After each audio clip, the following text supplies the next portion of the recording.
নমস্কার, শুভ সকাল। আজ 20 নভেম্বর বৃহস্পতিবার। পঞ্জিকা অনুসারে আজ অঘ্রাণ মাসের অমাবস্যা তিথি। মকর, কুম্ভ ও মীন রাশির জাতকদের ভাগ্যে আজ কি আছে জেনে নিন।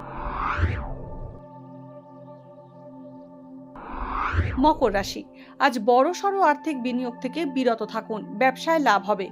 নতুন চাকরি লাভের সুখবর পেতে পারেন। আয়ের তুলনায় ব্যয় বৃদ্ধি হওয়ার সম্ভাবনা রয়েছে। তীর্থ ভ্রমণের সুযোগ পেতে পারেন। আত্মীয় স্বজনের সঙ্গে সদ্ভাব বাড়বে। কুম্ভ রাশি, আজ দীর্ঘদিন ধরে চলা ঋণ পরিশোধ করতে পারবেন। অবিবাহিতদের বিয়ের সম্বন্ধ আসতে পারে। ব্যবসায়িক সমস্যার সমাধান হতে পারে। সহকর্মীদের সাহায্য পেতে পারেন। বিদেশ ভ্রমণের সুযোগ আসতে পারে।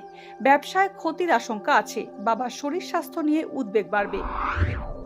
মীন রাশি, আমদানি রপ্তানির ব্যবসায় আয় বৃদ্ধি হবে। জীবনসঙ্গীর স্বাস্থ্য নিয়ে চিন্তা বাড়তে পারে। পুরনো বন্ধুদের সঙ্গে যোগাযোগ হতে পারে। ভাই বোনের সঙ্গে মতভেদ বাড়বে। অবিবাহিতদের বিয়ের কথা পাকা হবে। আটকে থাকা টাকা ফিরে পেতে পারেন।